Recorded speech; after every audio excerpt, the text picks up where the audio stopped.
Hello guys, welcome back to my YouTube channel Enable Website Design.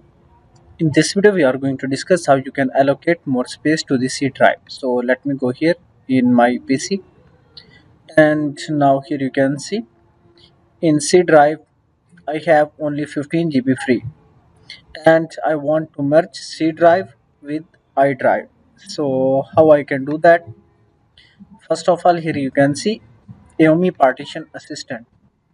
So you can download and install this software, and after that, now here you can see I'm using professional edition of the software. So now I want to merge C drive with I drive.